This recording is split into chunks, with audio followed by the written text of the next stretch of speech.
Hi everybody, it's FIBO Group, and you are watching to the Market Watch review. Yesterday's strong U.S. equity gains helped lift Asia-Pacific markets. Tokyo was the leader of the movement with nearly 4% increase in Nikkei. After surging 7% yesterday, the Stoxx 600 has fallen to 1%. The euro is now lower, having climbed to $1.11 yesterday, its largest gain since March 2020. While the Australian and New Zealand dollars are resilient, most major currencies are weaker. Gold reached a peak of $2,070 on Tuesday and then climbed to $1,970 today. However, support was found and gold returned to $2,000. The April WTI surged to $130 and fell to a low of $103 on Monday. It trades at $113 in Europe near midday. Asian Pacific market. Last week, foreign investors sold JPY 910 billion of Japanese equities. This is the largest sale since September's middle.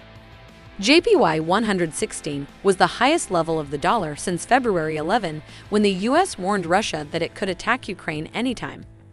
Before retreating, the greenback reached 116.20. It was able to find new buyers at 115.80.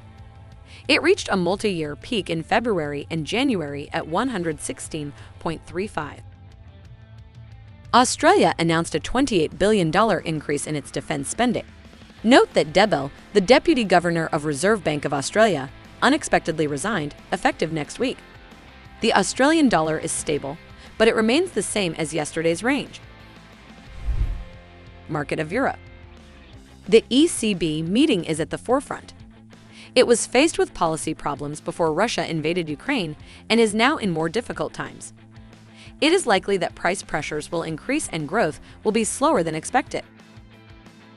Today, Versailles will host an informal summit.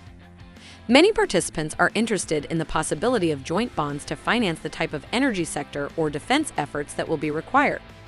On Monday, the euro was at $1.08 and yesterday it was at $1.1100.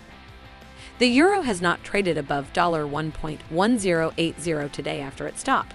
Sterling rose to $1.3190 yesterday, but edged slightly higher.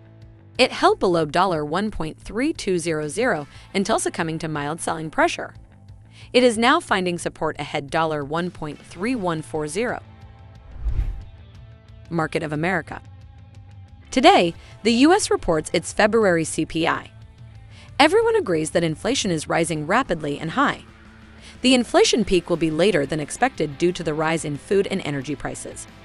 The CPI figures will be supplemented by weekly jobless claims, February's budget, and the fourth quarter household net wealth.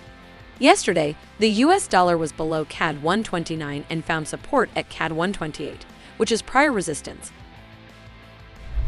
That's all for me. Closely monitor the news background and be prepared for all the surprises of the market.